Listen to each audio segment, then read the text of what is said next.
Назар аударыңыз. Бұл отбасылық шиеленістер арнасының авторлық әңгімесі.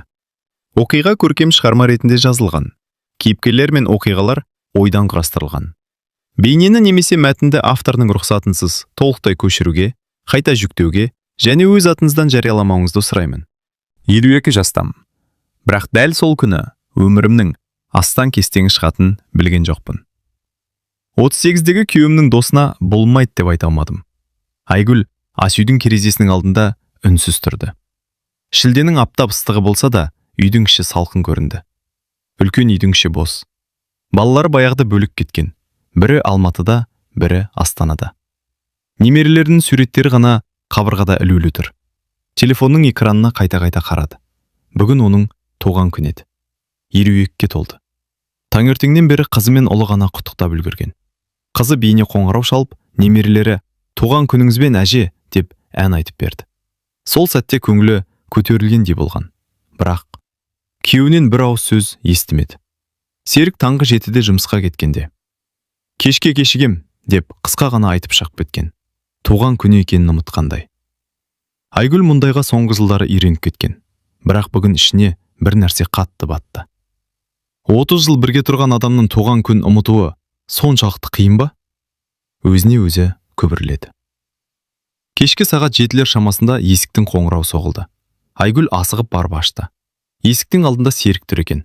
Жанында ұзын бойлы, еңселі, қаратары ер адам күлімдеп тұр. Айгүл, таныс бол. Бұл Арман. Бұрын бірге жұмыс істеген досым. Айгүл басын изеді. Келіңіздер. Арман қолындағы торт пен гүл шоғын ұсынды. Туған күніңіз құтты болсын. Айгүл аң-таң болып қалды. Серік гүл де әкелмеген. Ал бөтен адам туған күнін ұмытпапты. Рахмет. Серік аға жұмыстан шыға алмай жүргенде туған күніңіз екенін айтып қалды. Жылай соғып өтейін дедім. Айгүл еріксіз жымиды. Өте ыңғайсыз болып тұр. Ыңғаясыз ештеңес жоқ. Әпке, қуанышты күнде гүл сыйлау қалыпты нәрсе ғой. Серік үнсіз аяқ киімін шешіп жатты. Дастархан басында әңгіме қысып кетті. Арман өте ашық адам екен. Бір оқиғаны айтып бәрін күлдіріп отыр. Айгүл де еріксіз күліп жіберді. Серік таңырқап қарады. Соңғы кезде әйелінің осылай күлгенін көрмеген еді. Айгүл әпке, сіздің палауыңыз керемет екен. Қарапайым ғана ғой. Жоқ, үйдің дәмі білініп тұр. Айгүл жүрегінде әлдебір жылы сезім пайда болған байқап қалды. Бұл сөзді оған ешкім көптен бері айтпаған. Торт желініп болған соң Арман орнынан тұрды. Мен қайтайын. Айгүл есікке дейін шығарып салды. Арман кетерінде, бір нәрсе айтайын ба? Иә? Сіз күлімдегенде жасыңыз мүлде білінбейді екен. Айгүл не айтарын білмей қалды. Арман күліп, жарайды, жақсы, кеш болсын, деп кетіп қалды. Есікті жапқан соң Айгүл айнаға ұзақ қарады. Шынымен бе? Шашының арасындағы ағарған талдарды сипады. Бетіне жақындап қарады. Әжімдері анық көрінеді. Өзін еш қашан сұлу санамаған. Бірақ дәл қазір әлдекім оның әйел екенін есіне салғандай болды. 3 күн өтті. Серік сапарға кетті. Үйде Айгүл жалғыз қалды. Кешке қарай кенет бүкіл үйдің жарығы сөніп қалды. Ей, мұнанысы несі? Қалқанды ашып көрді. Түсінбеді. Көршілердің үйінде жарық бар. Өзінікін ғана өшкен. Электрик шақырайын десе, кеш болып кеткен. Сол кезде телефон шыр етті. Экранда Серік. Алло? Жарық өшті ме? Иә. Арманды жіберіп жатырмын. Электрден хабар бар. Айгүл сәл тосылды. Қажет жоқ шығар. Қазір барады. Телефон үзіліп кетті. 15 минуттан кейін есік қағылды. Арман қолында құрал сайманы бар сөмкемен келіпті. Кеш жарық. Келіңіз. Серік аға айтты. Арман қалқанды ашып, сымдарды тексере бастады. 5 минут өтпей ақ. Болды. Үйдің жарығы қайта жанды. Ой, рахмет. Ештеңе етпейді. Айгүл шай ұсынды. Уақытыңыз болса, бір кесе шай ішіп кетіңіз. Егер қарсы болмасаңыз. Екеуі ас үйде үнсіз шай ішіп отырды. Үнсіздікті Арман бұзды. Жалғыздық қиын шығар. Айгүл күрсінді. Балалар өскесін үй тым тыныш болып кетеді екен. Кейде адамның жанында біреу болса да, өзін жалғыз сезінеді. Айгүл оның сөзіне бірден жауап бере алмады. Өйткені бұл дәл өзінің қазіргі өмірі еді. Арман орнынан тұрды. Мен кетейін. Есіктің алдына келгенде кенет артына бұрылды. Айгүл әпке? Иә? Егер бірдеңе керек болса, кез келген уақытта хабарласыңыз. Ол қалтасынан кішкентай қағаз шығарып, аяқ киім сөресінің үстіне қойды. Телефон нөмірім. Айгүл ештеңе демеді. Арман күлімсіреп сыртқа шығып кетті. Есік жабылды. Үй қайтадан тым-тырыс болып қалды. Айгүл баяу ғана қағазды қолына алды. Онда бір ғана жазу тұр еді. Арман. Және телефон нөмірі. Айгүл оны жыртып тастауға қолын созды, бірақ белгісіз бір сезім тоқтатты. Қағазды үнсіз ғана алжапқыштың қалтасына салып қойды. Сол түні ол ұзаққа дейін ұйықтай алмады. Жастығына басын қойған сайын, аяқ киім сөресінің үстінде жатқан кішкентай қағаз есіне түсе берді. Арман. Телефон нөмірі. Бірнеше рет орнынан тұрып, әлгі қағазды қоқысқа тастамақ болды, бірақ қолы бармады. Не болып барады өзіме? Өзін-өзі жазғырып, қайта жатты. Ертеңінде таңертең үйдің тірлігімен айналысты. Еден жуды, кір жуды, түскі ас дайындады. Бірақ ойын басқа нәрсе бөліп тұрды. Кейде өзі де байқамай қалтасындағы телефонға қарап қояды. Ешқандай хабарлама жоқ. Неге күтіп отырмын? Өзіне ашуланды. Кешкі 4-тер шамасында телефон дірілетті. Бейтаныс нөмір. Айгүл бірден аша қоймады. Бірнеше секундтан кейін ғана экранды басты. Сәлеметсіз бе, Айгүл әпке? Мен Арман. Кеше бәрі дұрыс болды ма? Жарықтағы өшкен жоқ па? Айгүл ұзақ ойланып отырды. Жауап бермей қояйын. Бірақ саусақтары өздігінен қозғалып кеткендей болды. Жоқ, бәрі дұрыс. Рахмет. Жауап бірден келді. Қуаныштымын. Бар болғаны екі сөз. Бірақ әлгі екі сөздің өзі Айгүлдің көңілін көтеріп жүргендей болды. Келесі күні тағы хабарлама келді. Қайырлы таң. Көңіл күйіңіз қалай? Айгүл бұл жолы тезірек жауап қайтарды. Одан кейін тағы. Әңгімелері ұзара бастады. Алғашында тек ауа райы, кейін жұмыс, балалар, өмір. Арман жақсы тыңдай білетін адам екен. Айгүл бір нәрсе айтса, сөзін бөлмейтін. Тіпті кейбір нәрсені Серікке де айтпаған еді. Арман сұрады. Серік аға, бұрында осындай тұйық па еді? Айгүл экранға ұзақ қарап отырды. Содан кейін ғана жазды. Жоқ, бұрын мүлде басқа адам болатын. Өзгеріп кеткен шығар? Иә. Ал сіз өзгердіңіз бе? Бұл сұраққа жауап жазу қиын болды. Бірнеше минуттан кейін ғана, меніңше, иә, деп жіберді. Аптаның соңында Серік іссапардан оралды. Бірақ бұрынғы қалпы, үйге кірді, тамақ ішті, теледидар қосты, телефонын ақтарды. Жұмыста бәрі дұрыс па? Иә. Шаршаған шығарсың? Иә. Әңгіме осымен бітті. Айгүл үнсіз ғана дастарханды жинап жүрді. 30 жылда әңгімеміз осы 3 сөзге ғана қалып па? Іші удай ашты. Келесі күні кешке Арман тағы жазды.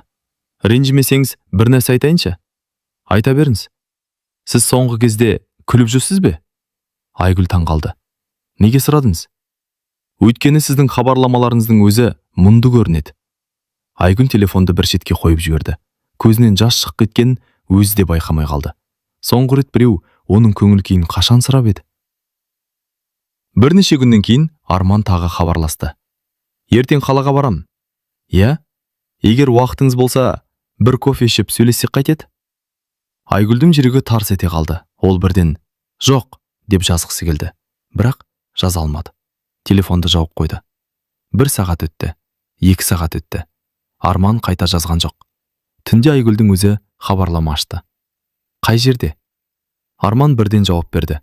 Сағат 3-те, қаланың шетіндегі шағым кофеханада. Егер келмеймін десеңіз де, ренжімеймін.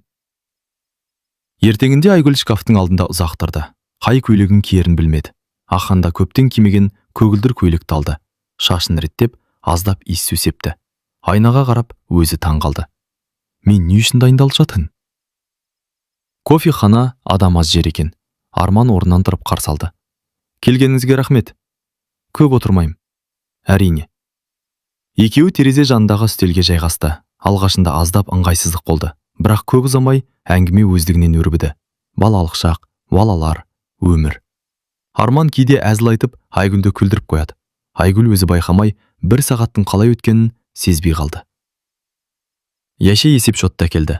Айгүл сөмкесіне қолын созғанда, Арман: "Бүгін мен төлеймін." "Жоқ, болмайды. бір кесе кофе үшін рұқсат етіңіз. Айгүл үндемеді. Кофеханадан бірге шықты. Күн еңкейіп қалған. Көлікке қарай келе жатқанда Айгүл сүрініп кетті. Арман оны құлатпай ұстап қалды. Абайлаңыз. Айгүл тепе-теңдігін түзегенше Арман оның қолын жібермеді. Екеуінің көздері түйісті. Бірнеше секунд. Ешкім сөйлемеді. Сосын ғана Айгүл қолын ақырын тартып алды. Рахмет. Арман жай ғана жымиды. Кейде адамның қолынан емес, жалғыздығынан ұстағың келеді екен. Айгүл не дерін білмеді. Жүрегі бұрын соңды болмағандай дүрсілдеп кетті. Дәл сол сәтте көшенің арғы бетінде бір көлік тоқтап, ішіндегі адам олардың дәл осы сәтін ұялы телефонына үнсіз түсіріп тұрғанын екеуі де байқамады. Таңертең оянса да, кешке ұйықтаса да, ойына Арман келе беретін болды. Өзін тоқтатқысы келді. Бұл дұрыс емес. Ол Серіктің досы. Бірақ жүрекке бұйрық жүрмейді екен. Серік соңғы кездері бұрынғыдан да тұйық болып кеткен. Кешке үйге келеді. Теледидарының алдына отырып алады. Кейде тамақты үнсіз ішіп, бір ауыз сөз айтпастан ұйықтап қалады. Бір күні Айгүл шыдай алмай: «Серік, біз соңғы рет қашан бірге серуендедік?» Серік иығын көтерді. «Есімде жоқ. Есіме түсіруге тырысып көрші. Қазір оның не керегі бар?» Айгүл үнсіз қалды. Сол түні тағы жылады. Бірақ бұл жолы Серік оның жылағанында байқамады. 2 күннен кейін Арман хабарласты. «Көңіл күйіңіз қалай?» Жақсы. «Өтірік айтып тұрсыз». Айгүл еріксіз күліп жіберді. Неден байқадың? «Сіз жақсымын деген кезде әрқашан нүкте қоясыз. Ал шын көңілді болсаңыз, смайлик жібересіз». Айгүл телефонға ұзақ қарап отырды. Ол мені осынша байқап жүрме? Күндер өте берді. Хабарламалар көбейді. Бір күні Арман: «Сізбен сөйлеспеген күндерім ұзақ болып кетеді», деп жазды. Айгүл жауап жазбай қойды. 1 сағат өтті. 2 сағат өтті. Соңында өзі: «Бұлай жазбаңыз», деп жіберді. Арман бірден жауап берді. «Неге?» «Дұрыс емес». «Несі дұрыс емес?» «Мен тұрмыстамын». Арман біраз үнсіз қалды. Содан кейін: «Мен сізден ештеңе талап етіп отырған жоқпын. Тек сізбен сөйлескен ұнайды», деп жазды. Айгүл тағы үнсіз қалды. 1 аптадан кейін Арман қоңырау шалды. «Айгүл әпке». «Иә». «Үйде жалғызсыз ба?» «Иә». «Мен жақын маңдамын». «Сонда бір шай ішіп кетсем бола ма?» Айгүлдің жүрегі дүрсілдей жөнелді. «Жоқ», деп айту керек еді.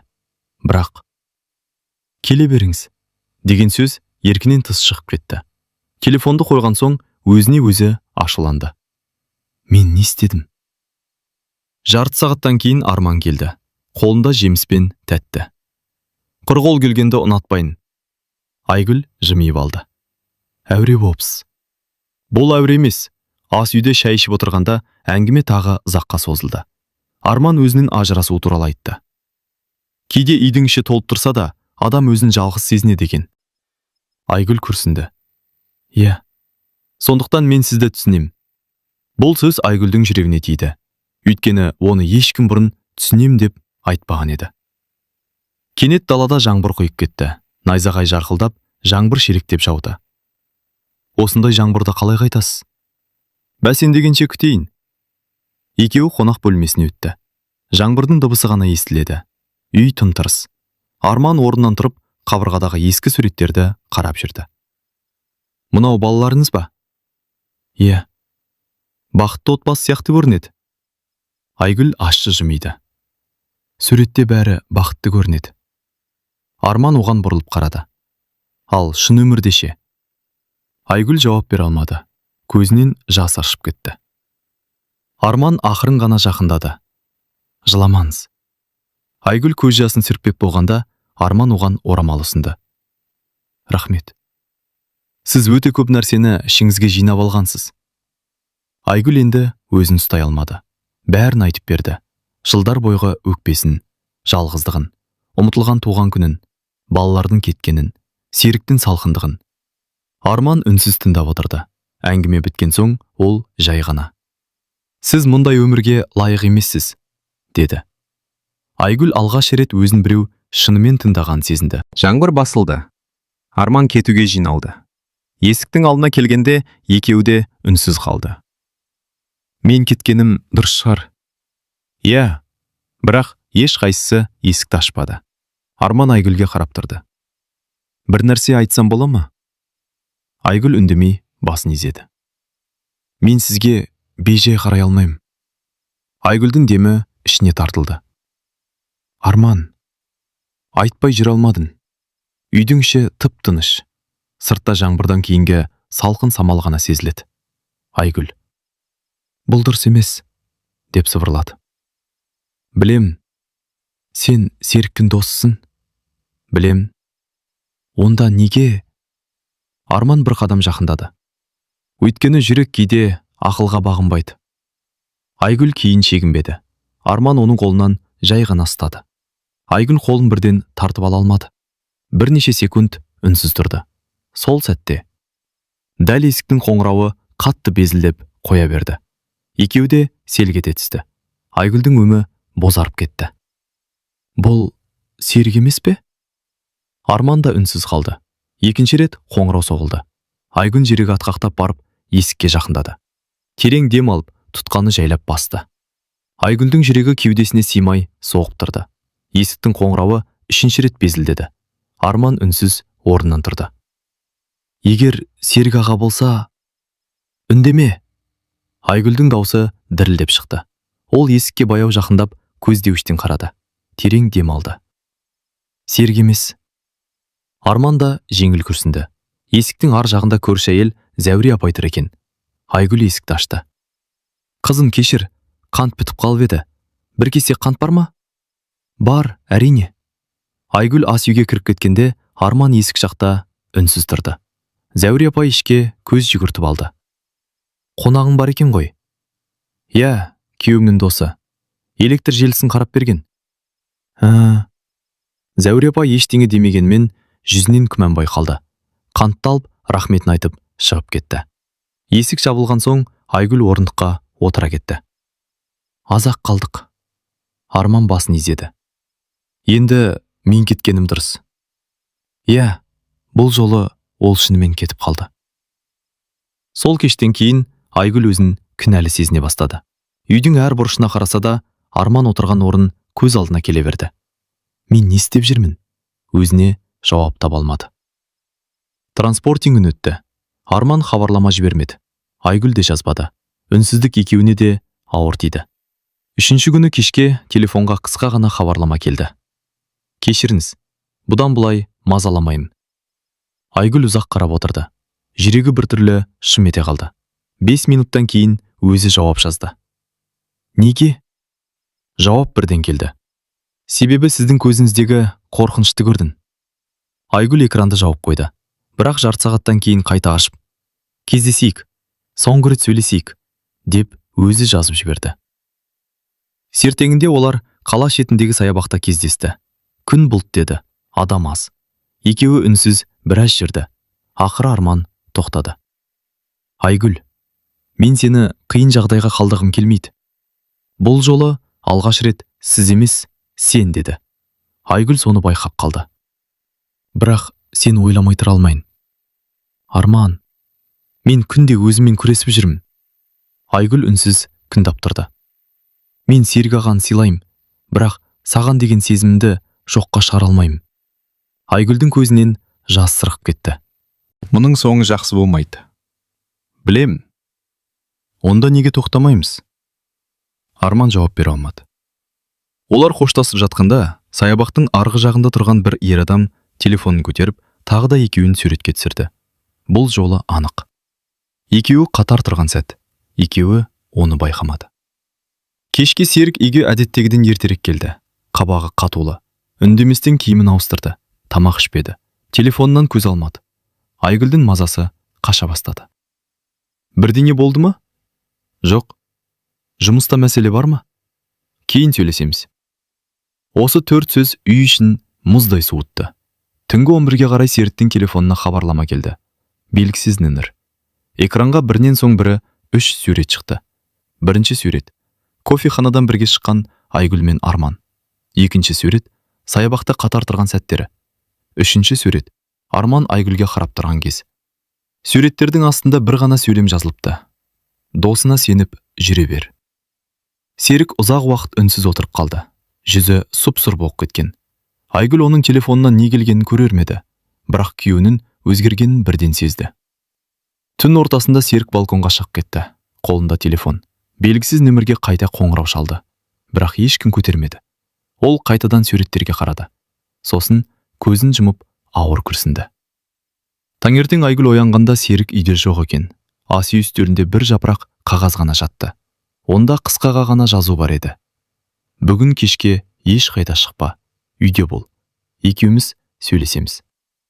Айгүлдің қолындағы қағаз дірілдеп кетті. Ол не болғанын әлі білмейтін, бірақ бір нәрсенің аяқталғанын жүрегі сезіп тұрды. Бүгін кешке ешқайда шықпа, үйде бол. Екеуміз сөйлесеміз. Ол мұндай жазуды Серіктен бұрын соңды көрмеген. Телефон соқты. Серік емес, Арман. Айгүл біраз қарап тұрды да тұтқаны көтермеді. Бір минуттан кейін тағы қоңырау шалды. Тағы көтермеді. Соңында Арман хабарлама қалдырды. Бәрі дұрыс па? Айгүл қысқа ғана жауап жазды. Енді маған жазба. Хабарлама оқылғанмен жауап келген жоқ. Кешкі сағат 7. Есіктің ашылған дауысы естілді. Серік үнсіз кірді. Әдеттегідей емес. Қабағы қатулы. Көзінің асты ісіп біткен. Ол күртешесін шешіп, үстелдің басына барып отырды. Кел. Айгүл қарсысына жайлап отырды. Бөлме іші тып-тыныш. Серік телефонын үстелдің үстіне қойды. Мынаны танып отырсың ба? Экранда сурет ашылды. Кофехананың алдындағы сурет. Айгүлдің жүрегі зу ете қалды. Екінші сурет. Саябақ. Үшінші сурет. Арманның Айгүлге қарап тұрған сәті. Айгүл үнсіз қалды. Айтатын сөзің бар ма? Серіктің дауысы өте баяу шықты. Серік, мен сұрақ қойдым. Біз не? Айгүлдің көзіне жас келді. Ештеңе болған жоқ. Серік ащы күліп жіберді. Ештеңе болмаған адам осылай жасыра ма? Тыңдашы. 30 жыл бірге тұрған әйелінді тыңдамайтын күнге жеткен екенін. Айгүл көз жасын тыя алмады. Мен сені алдағым келген жоқ. Бірақ алдадың. Сен бірақ нәрсеге жауап бер. Серік тіке қарады. Оны жақсы көресің бе? Бұл сұрақты Айгүл күтпеген еді. Ол бірден жауап бере алмады. Дәл сол үнсіздік бәріне жауап болып кетті. Серік басын төмен түсірді. Бірнеше минут ешкім сөйлемеді. Кенет Серік ауыр күрсінді. Білемісің? Айгүл үнсіз тыңдап отырды.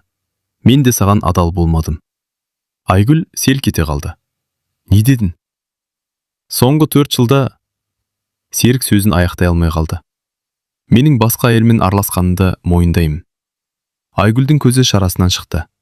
Не? Саған айтуға батылым жетпеді. Айгүл орнынан атып тұрды. Сонда сен?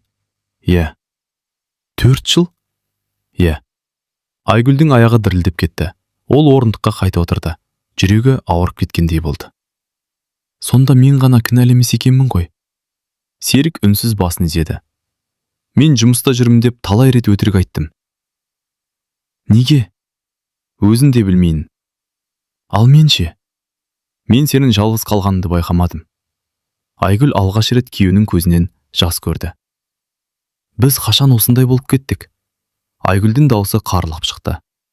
Балалар кеткеннен кейін шығар. Әлде одан бұрын ба? Екеуі де жауап бере алмады. Үйдің ішінде сағаттың тықылы ғана естіліп тұрды. Сәлден кейін есіктің қоңырауы соғылды. Екеуі бір-біріне қарады. Серік барып есікті ашты. Арман. Ол үндемей тұр екен. Кіруге бола ма? Серік біраз қарап тұрды да, кір. Арман ішке енді. Айгүл орнынан тұрып кетті. Сен неге келдің? Мен қашып жүре алмадым. Арман Серікке қарады. Кешіріңіз.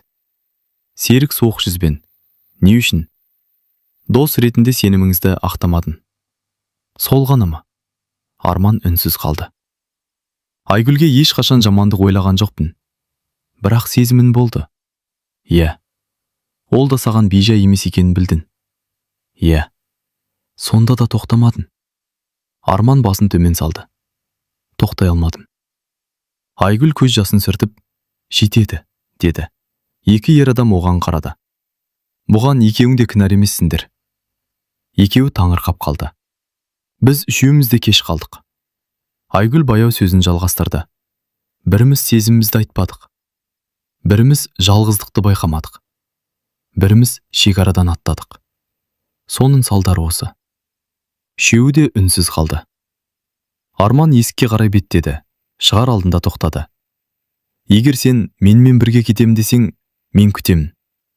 Осыны айтып сыртқа шығып кетті. Есік жайлап жабылды. Үй іші қайтадан үнсіздікке көмілді. Серік терезеге қарап тұр. Айгүл үстел басында отыр. Алдында екі жол тұрғандай еді. Бірі 30 жылдық некені сақтап қалуға тырысу. Екіншісі мүлде жаңа өмірді бастау. Қайсысын таңдайтынын өзі де әлі білмейтін. Арман есіктен шығып кеткен соң, үйдің іші тастай тыныштыққа бөленді. Серік те Айгүл де бір-біріне қарай алмады. 30 жыл бірге тұрған екі адамға айтатын сөз қалмағандай еді. Серік ауыр күрсінді. Мен бүгін інімнің үйіне кетемін. Айгүл үндемеді. Саған уақыт керек, маған да. Ол аз ғана киімін сөмкеге салып, есіктің алдына келді. Егер бір күні сөйлескің келсе, хабарлас. Есікті ақырын жауып шығып кетті. Айгүл үлкен үйде жалғыз қалды. Түн бойы ұйықтай алмады. Қабырғадағы ескі суреттерге ұзақ қарады. Міне, үйленген күндері. Міне, тұңғыштардың дүниеге келген сәті. Міне, теңізге алғаш барған кездері. Суреттердегі адамдар бақытты еді, ал бүгін сол бақыттың орнында үнсіздік қалған. Айгүл өзінен бір ғана сұрақ сұрады.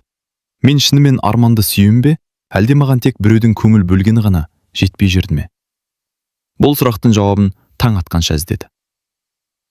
2 күннен кейін Арман хабарласты. Кездесейікші. Айгүл ұзақ ойлан барып келісті. Олар алғаш кездескен саябаққа барды. Жаздың соңғы күндер еді.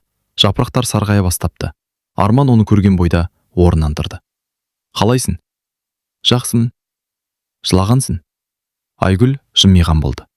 Соңғы күндері көп ойландым. Арман үнсіз тыңдап тұрды. Арман. Иә? Сен маған қиын сәтте жақсы адам болып көріндің. Арманның жүзіне үні ұялады. Бірақ, сол бір бірақ бәрін өзгертті. Мен өзімді алдағың келмейді. Не айтқың келеді? Айгүл көзін төмен түсірді. Мен саған дер кезінде болмайды деп айтуың керек еді. Арман үнсіз қалды. Бірақ айта алмадым. Енді айтып тұрсың ба? Иә. Арман басын изеді. Сонда бәрі бітті ме? Иә. Сен оны жақсы көресің бе? Айгүл біраз үнсіз тұрды. Бұл енді ол туралы емес. Онда не туралы? Өзіңді жоғалтып алмау туралы. Арманның жанары мұңайып кетті. Мен сені бақытты етем деп ойладым. Сен жаман адам емессің. Онда неге? Себебі біреудің жарасын басқа адамның махаббатымен емдеуге болмайды. Арман ештеңе демеді. Айгүл сөзін жалғастырды. Мен жалғыздықтан қаштым. Сен жалғыздықтан қаштың. Екеуміз де дұрыс шешім қабылдамадық. Бірнеше секунд үнсіздік орнады. Сосын Арман қалтасынан кішкентай қағаз шығарды. Бұл кезінде Айгүлге берген телефон нөмірі жазылған қағаздың дәл сондай көшірмесі еді. Ол қағазды екіге бүктеп, жайлап, жыртып жіберді. Демек, осы жерден тоқтаймыз. Айгүлдің көзінен жас сырғып түсті. Рахмет. Не үшін? Маған әйел екенімді қайта сездіргенім үшін. Арман әлсіз жымиды. Ал сен маған адалдықтың әлде бар екенін көрсеттің. Ол артына бұрылмай жүріп кетті. Бұл олардың соңғы кездесуі болды. Бродкестерс 3 ай өтті. Айгүл мен Серік қайта қосылған жоқ. Бірақ жауласып та кеткен жоқ. Екеуі заңды түрде ажырасты. Балалары алғашында қатты қиналды. Кейін бәрін түсінді. Өйткені ата-анасы өтірік өмір сүргеннен гөрі шындықпен өмір сүргенді таңдады.